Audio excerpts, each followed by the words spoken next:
Bonjour, bienvenue dans cette courte capsule explicative. Aujourd'hui, on explore la magie du pluriel. C'est vraiment comme un petit tour de magie super simple pour mieux écrire.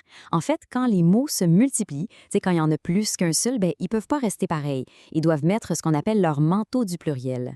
Alors, la grande question qu'on se pose, comment on fait pour bien habiller nos mots au pluriel? Imaginons qu'on sort dehors en plein mois de janvier, au beau milieu de l'hiver québécois.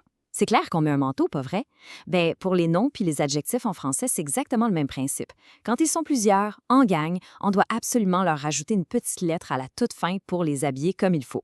Ce qui nous amène à la règle d'or, la règle de base. Pour la grande majorité des mots, l'uniforme de tous les jours, c'est tout simplement de venir accrocher un S à la fin. Si on regarde un mot comme petit, ça devient petit avec un S. Et si on prend un exemple qu'on a vu dans nos textes sur l'environnement, disons un déchet, au pluriel, ça se transforme en des déchets avec un S. Bref, c'est le manteau le plus classique.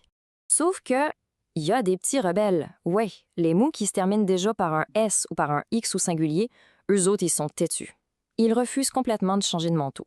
Par exemple, le mot un prix. Au pluriel, ça reste des prix, on rajoute absolument rien.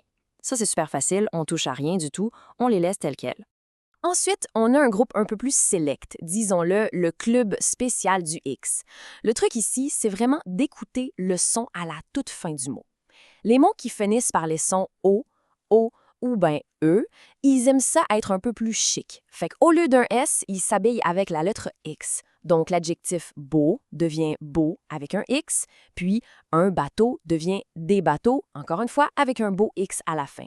Déplaçons-nous maintenant vers les mots un petit peu plus dramatiques, ceux qui finissent en al. Eux autres, c'est pas compliqué, ils font pas juste mettre un manteau par-dessus, ils changent complètement de costume. Le mot un animal, par exemple, il jette sa fin en al, puis la remplace par o pour devenir des animaux. C'est une vraie transformation, là. Et voilà comment tout ça prend vie directement dans nos lectures, si on repense au texte sur la gestion des matières résiduelles qu'on a lu. Prenons le mot matériaux. Comme il finit par le son O, il entre directement dans le club du X, tout comme l'adjectif nouveau.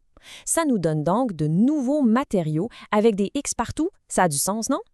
Bref, la prochaine fois qu'on lit un texte, le défi, c'est de jouer au détective et de repérer ces fameux manteaux du pluriel-là. Qui sait quels autres mots rebelles vont se cacher dans nos prochaines lectures?